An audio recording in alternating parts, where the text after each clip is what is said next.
Pessoal, nesse nosso encontro a gente vai falar aí, infelizmente, sobre a grave crise econômica brasileira que ameaça colocar o Brasil com o pior rendimento econômico desde a década de 1930. O Brasil está agora com aproximadamente 21 meses de queda da atividade econômica. São 7 trimestres consecutivos de queda da atividade econômica e o pior de tudo é que a expectativa de retomada do crescimento é mínima para o próximo ano, o ano de 2017. Ok? Então vamos lá, vamos tentar entender um pouquinho dessa questão.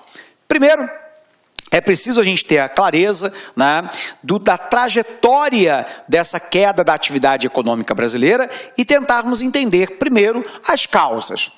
Lembre-se você que a partir da entrada do presidente Lula em 2003 na presidência, apropriando-se aí da estabilidade macroeconômica com controle inflacionário obtida durante o governo Fernando Henrique Cardoso, Lula tem um cenário doméstico e um cenário internacional considerado favorável.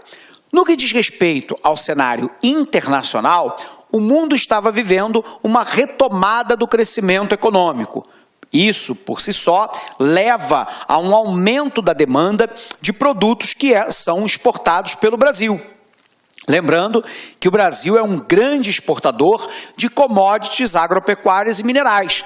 Minério de ferro, petróleo, gás, soja, milho, algodão, café, açúcar, entre outros, eram produtos que estavam sendo largamente demandados, sobretudo pela China, que vinha de um crescimento exponencial e, ao mesmo tempo, a um preço muito elevado. Então, a balança comercial brasileira tinha uma clara tendência de forte superávit, quando eu tenho uma exportação maior do que a importação.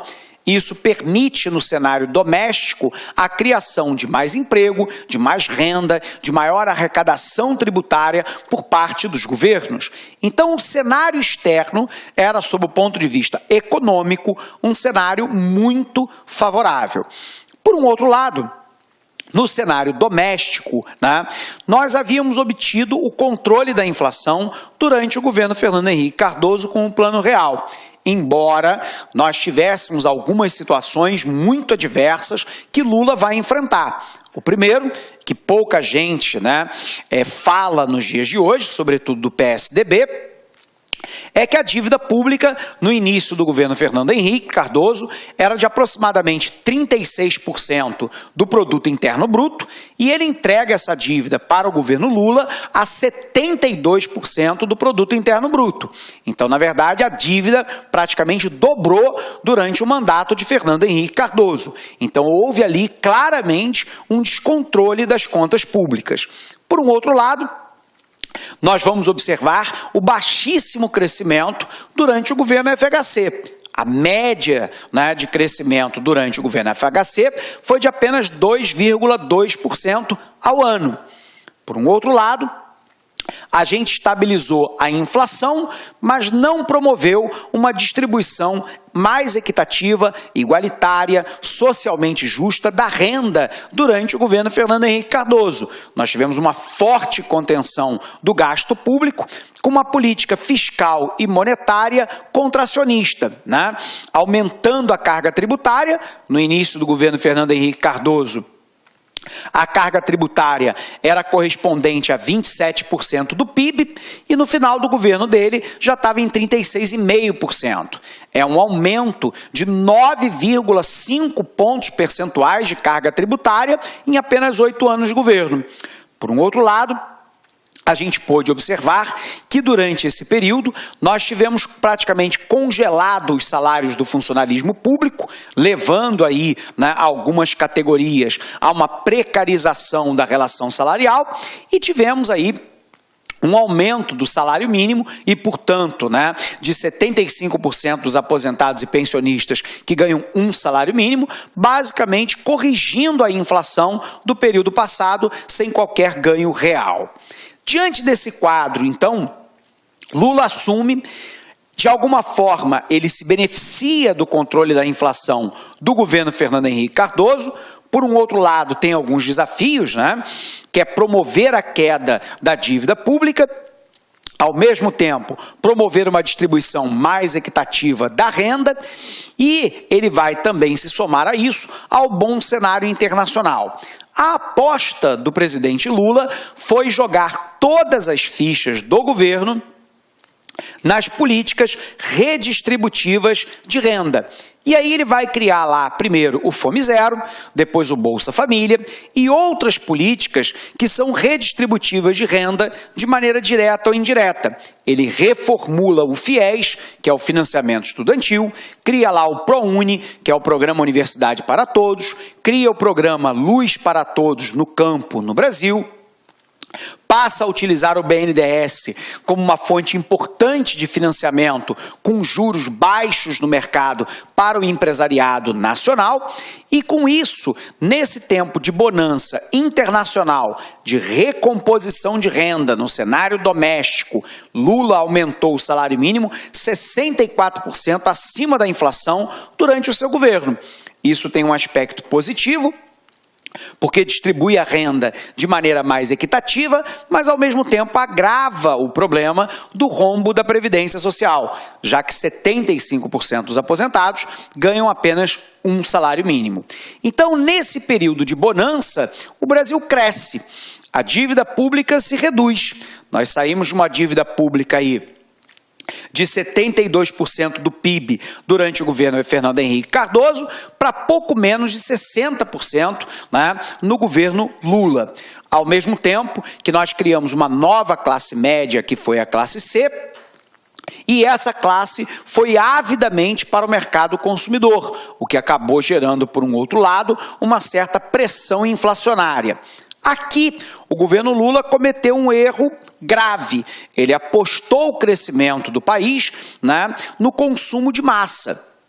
Isso funciona, né, em países, por exemplo, como os Estados Unidos, onde você tem a estrutura da economia e a infraestrutura produtiva de portos, aeroportos, estradas, armazéns, telecomunicações, centrais elétricas relativamente equacionadas, né? No Brasil não é assim. Quando você jogou todas as fichas no mercado consumidor interno e internacional, você tem que lembrar que você está sujeito à inflação, porque a demanda pode eventualmente superar a capacidade de oferta no curto prazo. E você tem um outro problema, que é a alta volatilidade da demanda, que a demanda, ela reflete basicamente a renda, mas ela reflete também o endividamento, ela reflete a inadimplência e por aí vai. No ano de 2009, o Brasil sofre gravemente com a emergência da crise econômica mundial, que explode nos Estados Unidos a crise do mercado subprime.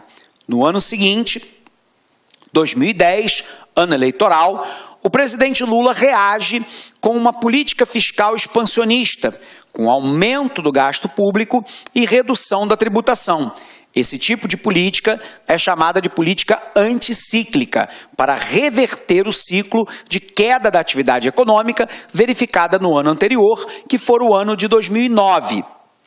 Em 2010, a economia reage, o Brasil cresce 7,5%, a taxa de desemprego caiu para 6,5%, a menor taxa de desemprego verificada até então nos últimos 30 anos, embora a inflação comece a dar as caras em virtude aí do crescimento exponencial de curto prazo na demanda.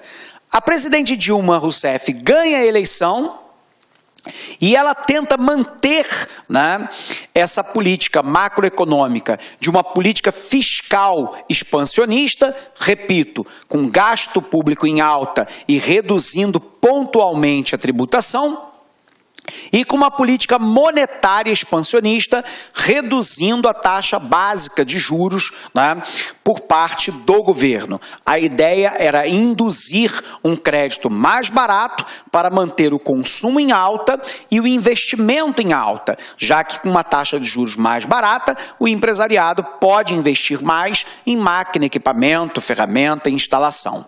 O problema é que a leitura que foi feita pelo governo Dilma, hoje, né, pelo menos na minha avaliação, é uma leitura equivocada da realidade daquele momento. Primeiro, porque o cenário internacional passou a ser um cenário adverso. A gente teve uma queda, né, na demanda de commodities agropecuárias e minerais e produtos industrializados de baixa tecnologia, em virtude da própria crise econômica mundial que se espalhou pelo mundo. Dos Estados Unidos atingiu o mercado europeu, de lá atingiu a China e o mercado asiático. Resultado, a demanda cai e junto com a demanda cai o preço. Então o Brasil começou a ter um desequilíbrio no seu balanço de pagamentos, que registra as transações do país com o resto do mundo. O Brasil estava vendendo menos do que poderia e por um valor menor do que gostaria. Mas além do cenário internacional estar ruim, o câmbio brasileiro não estava ajudando. Nós estávamos com um câmbio apreciado. Você se recorda que nós chegamos a ter 1,70, 1,75 para cada dólar. Quando você tem um câmbio apreciado como esse, isso facilita a viagem de brasileiros para fora do país, porque com uma quantidade relativamente pequena de reais, eu compro um dólar. Isso facilita as importações, o que aumenta a competição no mercado doméstico, em tese, em prejuízo do produto aqui produzido. E isso cria um problema, porque as importações são pagas em dólar. Então eu tenho que remeter dólar para fora do país. Então eu tenho aí uma saída, né, muito importante de dólares. E aí nós tínhamos um desequilíbrio causado, né, por uma demanda internacional de produto brasileiro em queda, por um preço desses produtos em queda e por um câmbio, né, mantido apreciado. A pergunta é, por que o governo manteve esse câmbio apreciado? Porque o câmbio apreciado permitia a entrada de produtos que, competindo no mercado doméstico, teoricamente, poderia ajudar a conter a inflação, que dava sinais cada vez mais de uma inflação mais elevada. Por um outro lado, a leitura feita pelo governo do mercado doméstico foi uma leitura inadequada. Num primeiro momento, a população mais pobre e a classe C partiu para o mercado consumidor até porque teve uma demanda reprimida durante décadas de má distribuição de renda. O problema é que sem poupança e sem educação financeira, essa população se endividou. E aí a inadimplência começou a subir. Com a inadimplência em alta, o mercado financeiro começou a retaliar, criando, né, instrumentos, mecanismos e formas de tentar conter essa inadimplência, basicamente apertando os critérios para o crédito, elevando a taxa de juros e encurtando o prazo de pagamento. Tudo isso se tornou uma condição adversa para que a economia se mantivesse com crescimento baseado no consumo doméstico. Só que, à medida que essa inadimplência subia e o endividamento das famílias subiam, as famílias começaram a pisar no freio.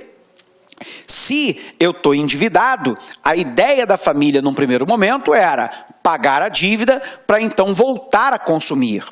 O problema é que o empresariado começou a verificar que as taxas de juros começavam uma trajetória de elevação, que a demanda internacional pelo produto brasileiro estava em queda e que a demanda doméstica também, dado o endividamento das famílias e a inadimplência. Resultado, os empresários começaram a adiar ou cancelar investimentos. O resultado, então, pessoal, era aquilo que de mais ruim nós poderíamos ter. Um mercado externo com queda de demanda e com preço de produto exportável pelo Brasil em queda. Por um outro lado, uma elevação da taxa de juros no mercado internacional, dada a crise econômica mundial. Somados a isso, o aumento da inadimplência e do endividamento das famílias no Brasil. Somados a isso, né, uma queda dos investimentos por parte do empresariado. E aí o cenário muito ruim, o governo chamou para si a responsabilidade de tentar manter o gasto elevado para poder tentar recuperar o PIB. Como a atividade econômica teve uma trajetória de queda, o endividamento público em relação ao PIB começou a subir. E isso torna as contas públicas mais frágeis. Em 2014, em vez de superávit primário, ou seja, de uma receita superior à despesa, excluindo-se o pagamento dos juros da dívida, o Brasil teve um déficit primário. Déficit primário em 2014, déficit primário em 2015, e a inflação começou a sair de controle. Somados a isso, nós tivemos os escândalos de corrupção da Operação Lava Jato, minando a base de apoio popular à presidente Dilma Rousseff e a base de sustentação política junto ao parlamento. Somados a isso, nós tivemos no ano de 2015 uma tentativa patética da presidente Dilma Rousseff de tentar sair da crise que o país já se encontrava. Ela chama o ministro Joaquim Levy, que é um neoliberal, hoje trabalha no Banco Mundial, terminou o doutorado dele na Universidade de Chicago, com todo respeito à pessoa dele e à formação dele, mas as crenças de Joaquim Levy era de que o Brasil tinha que parar de conter os preços administrados, como dos combustíveis da Petrobras e da energia elétrica, deveria deixar esses preços livres, o que traria inflação num primeiro momento, mas que seria acomodada nos anos seguintes, e ao mesmo tempo buscar algumas reformas estruturais. Olá, meus amigos, e aí, gostou da aula do professor? Grande professor top de linha. Desculpa intrometer no seu vídeo, mas eu tenho que fazer isso. Olha, se você quer continuar assistindo esse vídeo, aliás, você quer fazer o curso completaço SAP 2017, Secretaria de Administração Penitenciária, um curso super atualizado, competitivo, com mais de 150 videoaulas disponíveis para vocês, com um personal coach, que é o sistema, é o estudo em regime de metas. Todos os dias você vai ter uma meta de estudos até a véspera da prova. Então convido vocês a acessarem o laconcurso.com.br. Este curso custa apenas 10 mensalidades de R$30, e eu tenho certeza, mas olha, certeza, olhando olho no olho, se você cumprir as nossas orientações pedagógicas, lá no dia da prova, no dia 6 de agosto, você estará super competitivo, pode ter certeza disso. Tá certo, meus amigos? Espero vocês um like. Ah, já esquecendo, essa aula que você acabou de assistir, você quer o material de apoio, você quer o PDF dela? Então vai lá, acesse o site lá, concurso, clique lá em documentos, não vai pagar nada, pode ficar tranquilo, e você vai ter o material de apoio dessa videoaula. Tá certo, meus amigos? Então espero vocês aqui no LAC. Forte abraço, fui, obrigado, tchau! Clique lá